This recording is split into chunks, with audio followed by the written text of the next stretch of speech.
Hello everyone, you are watching News Insights. Let's watch today's news updates.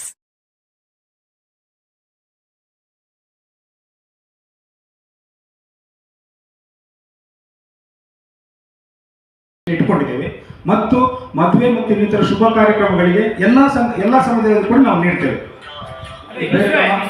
ಬ್ರಾಹ್ಮಣ ಸಂಘ ಮಾಡಿರೋದು ನಾವು ದಕ್ಷಿಣ ಕನ್ನಡದಿಂದ ಬಂದಂತ ಎಲ್ಲಾ ವಿಶ್ವ ಬ್ರಾಹ್ಮಣ ಒಗ್ಗಟ್ಟಾಗಿ ಈ ಸಂಘವನ್ನ 1970ರಲ್ಲಿ ಸ್ಥಾಪನೆ ಮಾಡಿದ್ವಿ. ಬ್ರಾಹ್ಮಣ ಸಂಘ ಹೌದು, ದಕ್ಷಿಣ ಕನ್ನಡ ವಿಶ್ವ ಬ್ರಾಹ್ಮಣ ಸಂಘ ನಮ್ದು ಇರೋದು. ಹೌದು, ಅಲ್ಲಿಂದ ಆಗ 1970ರಲ್ಲಿ ಬಂದಂತ ರುದ್ರಯ್ಯ ಆಚಾರ ಅಂತಿದ್ರು, ಅವರು ಈ ಸಂಘವನ್ನ ಸ್ಥಾಪನೆ ಮಾಡಿದ್ರು.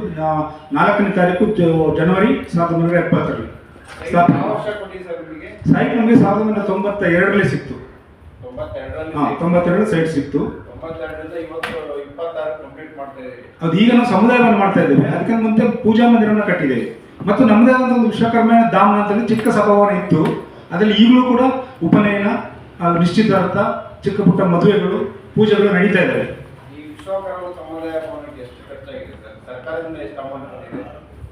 ನಮ್ಮ ಈಗ ಒಟ್ಟು ಖರ್ಚು 6 ಕೋಟಿ.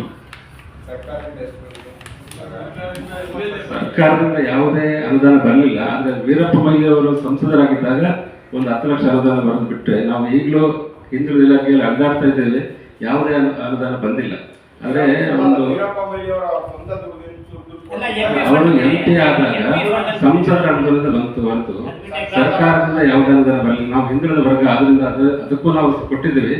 ಆದ್ರೆ ಅದು ಇಲ್ಲಿ ಬಂದ್ರೆ ನಮ್ಮ ಸ್ಥಳೀಯ MLA ವಿಶ್ವನಾಥ್ ಅವರು ಅದು ಸ್ವಲ್ಪ ಸಹಕಾರ ನೀಡಿದ್ದಾರೆ, ಇನ್ನು ಕೊಡ್ತೇವೆ ಹೇಳಿದ್ದಾರೆ, ಭರವಸೆ ನೀಡಿದ್ದಾರೆ. ಇನ್ನು ನಾವು ಅದರ ನಿರೀಕ್ಷೆಯಲ್ಲಿದ್ದೇವೆ. ಇದನ್ನು ನಾವು ಆದಷ್ಟು ಸಾಲ ತಗೊಂಡೇ ಮಾಡಿದ್ದೇವೆ ನಮ್ಮ ಸಮುದಾಯ. ಇಷ್ಟವರೆಗೆ ನಾವು ಹಿಂದುಳಿದ ವರ್ಗದಲ್ಲಿ ಬರ್ತೀವಿ ಅಂತ ಕಾದು ಯಾವುದೇ ಅನುದಾನ ಬರಲಿಲ್ಲ. ಆದರೆ ಮುಂದಿನ ದಿನಗಳಲ್ಲಿ ಸಾಲದೆಲ್ಲ ತೀರಿಸುವ ನಿಟ್ಟಿನಲ್ಲಿ ಈ ಸಮುದಾಯದಿಂದ ನಾವು ಇದು ತಗೊಂಡು ನಮ್ಮ ಸಮಾಜದವರಿಗೆ ಒಂದು ಒಳ್ಳೆಯ ಇದು ಮಾಡಬೇಕು ಅಂತ ಕಾಯ್ತಾ ಇದ್ದೀವಿ. ಆಶ್ವಾಸನೆ ಕೊಟ್ಟಿದ್ದಾರೆ. 10 ಲಕ್ಷ ಕೊಟ್ಟಿದ್ದಾರೆ. 10 ಲಕ್ಷ ಕೊಟ್ಟು ಇನ್ನೊಂದು 10 ಲಕ್ಷ ಕೊಡ್ತೀನಿ ಅಂತ ಹೇಳಿದ್ದಾರೆ. ಅದರ ನಿರೀಕ್ಷೆ ಇದೆ. ಇದು ನಮ್ದು 3A ಇದರಲ್ಲಿ ಸೈಟ್, ಇದು CA ಸೈಟ್ ವಸತಿ. ಈಗ ನಮ್ಮ ಒಂದು ಸಮುದಾಯಕ್ಕೆ ಹಾಸ್ಟೆಲ್ ವಸತಿ ಸೌಕರ್ಯ ಒಂದು ಬಿಲ್ಡಿಂಗ್ ಮಾಡಬೇಕು. ಇನ್ನು ಮುಂದೆ ಈ ಸಮುದಾಯ ಭವನದ ಇನ್ಕಮ್ ಅಲ್ಲಿ ಮಾಡ್ತಾರೆ. ಸರ್, ಎಷ್ಟು ಮೆಜರ್ಮೆಂಟ್ ಸರ್ ಅದು? 2 ಕಾಲಕ್ಕೆ ನೀವು ಒಂದು ಸ್ಕೂಲ್ ಕಟ್ಟೋದಿತ್ತಲ್ಲ? ಸ್ಕೂಲ್ ಅಂದ್ರೆ ನಮಗೆ ಇದು ಮನೆಯಲ್ಲಿ ಇರೋದು ಶಿಲ್ಪ ಬಗ್ಗೆ ನಮ್ಮ ಸಮುದಾಯದವರಿಗೆ ಶಿಲ್ಪಕಲಾ ಮಾಡಬೇಕು ಅಂತ ಹೇಳಿದ್ರೆ ಇದರಲ್ಲಿ ಶಿಲ್ಪಕಲಾ ಶಾಲೆ ಕೂಡ ಮಾಡುತ್ತೇವೆ. ಈಗ ನಮ್ಮಲ್ಲಿ ಫಂಡ್ಸ್ ಪ್ರಾಬ್ಲಮ್, ಫಂಡ್ಸ್ ಇಲ್ಲದೆ ಇರೋದ್ರಿಂದ ನಾವು ಮೊದಲು ಸಮುದಾಯ ಭವನಕ್ಕೆ ಕೈ ಹಾಕಿದ್ದೇವೆ. ಸಂಪೂರ್ಣ ಮನೆ ಆಯ್ತು. ಈಗ ಅದು ಬ್ಯಾಂಕ್ ಲೋನ್ ತಗೊಂಡಿದ್ದೇವೆ. ಇನ್ಕಮ್ ಸ್ಕೂಲ್ಸ್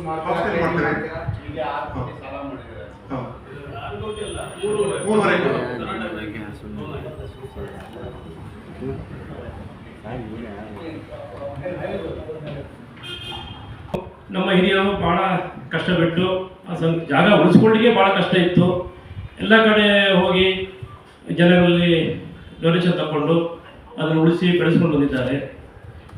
ಸುಮಾರು ಒಂದು 25 ವರ್ಷದ ದಾಮನ ಅಂತ ಮಾಡಿದ್ದೇವೆ. ಅಲ್ಲಿ ಆವತ್ತಿನ ಸಣ್ಣ ಪುಟ್ಟ ಕಾರ್ಯಕ್ರಮಗಳು ನಡೀತಾ ಇದೆ.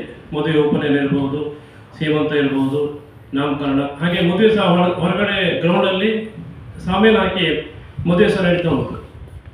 ಅದಾದ ಮೇಲೆ ಯಜ್ಞ ಮಂಟಪ ಅಂತ ಮಾಡಿದ್ದೀವಿ. ಸುಮಾರು 1 ಕೋಟಿಗೂ ಮಿಕ್ಕಿ ಖರ್ಚಾಗಿದೆ ಸೋಮನಾಥಾಚಾರ ಕಾಲಾವಧಿಯಲ್ಲಿ. ಅಲ್ಲಿ ಸಹ ಸಾಕಷ್ಟು ಕಾರ್ಯಕ್ರಮಗಳನ್ನು ಮಾಡ್ಕೊತ ಬಂದಿದ್ದೇವೆ.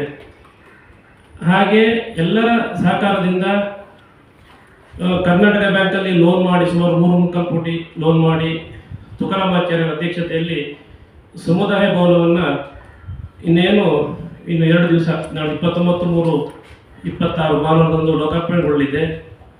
ಅದಕ್ಕೆ ನಮ್ಮ ಸಂಘದ ಎಲ್ಲ ಸದಸ್ಯರು ಸಹ ಶಕ್ತಿ ಮೀರಿ ತಮ್ಮ ಕೈಲಾದಂಥ ಒಂದು ಧನ ಸಹಾಯವನ್ನು ಮಾಡಿದ್ದಾರೆ. ಹಾಗೆ ಸರ್ಕಾರದಿಂದ ಸಹ ಒಂದು 20 ಲಕ್ಷ ಅನುದಾನ ಬಂದಿದೆ. ಸ್ಟಾರ್ಟಿಂಗಲ್ಲಿ ಬಂದಿತ್ತು, ಅದನ್ನು ನಂಬಿಕೊಂಡು ನಾವು ಸ್ಟಾರ್ಟ್ ಮಾಡಿದ್ದೀವಿ. ಹಾಗೆ ಲೋನ್ ಆದಮೇಲೆ ನಾವು ಆ ಕಾರ್ಯವನ್ನು ಕೈಗೆತ್ತಿಕೊಂಡು ಸಂಪೂರ್ಣಗೊಳಿಸಿದ್ದೇವೆ. ಅದಕ್ಕೆ ನಮ್ಮ ಅಧ್ಯಕ್ಷರು ಹಾಗೂ ನಮ್ಮೆಲ್ಲ ಪದಾಧಿಕಾರಿಗಳ ಹೋರಾಟ ತುಂಬ ಇದೆ. ಮುಂದೆ ಅದರಿಂದ ಬಂದಂಥ ದುಡ್ಡಲ್ಲಿ ನಾವು ಇನ್ನು ಮುಂದೆ ಸಾಕಷ್ಟು ಯೋಜನೆಗಳನ್ನು ಕೈಗೊಂಡು ಮಾಡಲಿಕ್ಕಿದೆ. ಆ್ಯಕ್ಚುಲಿ ನಮಗೆ ಜಾಗ ಕೊಟ್ಟು ಅನ್ನುವಂಥ ಉದ್ದೇಶ ಕೊಟ್ಟಿರುವಂಥದ್ದು. ಬಟ್ ನಾವು ಮೊದಲಿಂದ ಮಾಡಲಿಕ್ಕೆ ಆಗಲಿಲ್ಲ, ಯಾಕಂದ್ರೆ ನಮಗೆ ದುಡ್ಡಿಲ್ಲ. ಈಗ ಏನಾದರೂ ಈಗ ಇದರಿಂದ ಫಂಡ್ ಬಂದರೆ ಆ ದುಡ್ಡಲ್ಲಿ ಒಂದು ನಮ್ಮ ಬಡ ಜನರಿಗೆ ಅನುಕೂಲ ಆಗುವ ಹಾಗೆ ಸಾಕಷ್ಟು ಒಂದು ಯೋಜನೆಗಳನ್ನು ಹಾಕ್ಕೊಂಡಿದ್ದೇವೆ. ಹಾಗೆ ಅದರಿಂದ ನಮ್ಮೆಲ್ಲ ಬಡಬಗರಿಗೆ ಒಂದು ಹೆಲ್ಪ್ ಆಗುವಂಥ ಒಂದು ಕಾರ್ಯವನ್ನು ಮಾಡಬೇಕು. ಹಾಗೆ ಇದರಲ್ಲಿ ಸಮುದಾಯ ಭವನದಲ್ಲಿ ನಮ್ಮವರಿಗೆ ಒಂದಿಷ್ಟು ಪರ್ಸೆಂಟ್, ಒಂದು 10% ಈ ಥರ ಡಿಸ್ಕೌಂಟ್ ರೂಪದಲ್ಲಿ ನಾವು ಕೊಡ್ತೇವೆ. ಹಾಗೆ ಬೇರೆ ಎಲ್ಲ ಜನರಿಗೆ ಸಹ ಅಲ್ಲಿ ಕಾರ್ಯ ಮಾಡಲಿಕ್ಕೆ ನಾವು ಅನುವು ಮಾಡಿಕೊಡ್ತೇವೆ. ಇನ್ನು ಮುಂದೆ ಹಲವಾರು ಯೋಜನೆಗಳಿದೆ, ಮುಂದಿನ ದಿನಗಳದ್ದು ನೆರವೇರಲಿದೆ. ಈ ಒಂದು ಸಮಾರಂಭಕ್ಕೆ ಎಲ್ಲ ನಮ್ಮ ಸಮಾಜ ಬಾಂಧವರು ಆಗಮಿಸಬೇಕಾಗಿ ಕೇಳ್ಕೊಳ್ತಾ ಮಾತನ್ನು ಅಂದ್ರೆ ಸ್ಕಿಲ್ ಡೆವಲಪ್ಮೆಂಟ್ ಪರ್ಪಸ್ ಕೊಟ್ಟಿದ್ದು ನಿಮಗೆ, ನಿಮ್ಮ ಏನಿದೆ ಕಸಬು ಡೆವಲಪ್ ಆಗಲಿಕ್ಕೆ. ಮುಂದಿನ ದಿನಗಳಲ್ಲಿ ಅದನ್ನ ಹೌದು ಸಂಪೂರ್ಣಗೊಳಿಸ್ತೇವೆ. ಈಗ ನಮಗೆ ಫಂಡ್ ಇಲ್ಲ, ನಾವೆಲ್ಲ ಜನಗಳು ಕೇಳ್ಕೊಂಡೇ ಮಾಡಿರೋದು ಪಂಚಕುಲ ಕಸಬುಗಳಲ್ಲಿ. ಹೌದು ಅದು ಮಾಡಲಿಕ್ಕೆ 1,000 ಜನ ಸೇರ್ಬೋದು ಅಂತ ನಿರೀಕ್ಷೆಯಲ್ಲಿದ್ದೇವೆ. ಆಗ ಬರ್ತಾರೆ, ಜನಗಳು ಬರ್ತಾರೆ ಪ್ರತಿ ವರ್ಷ.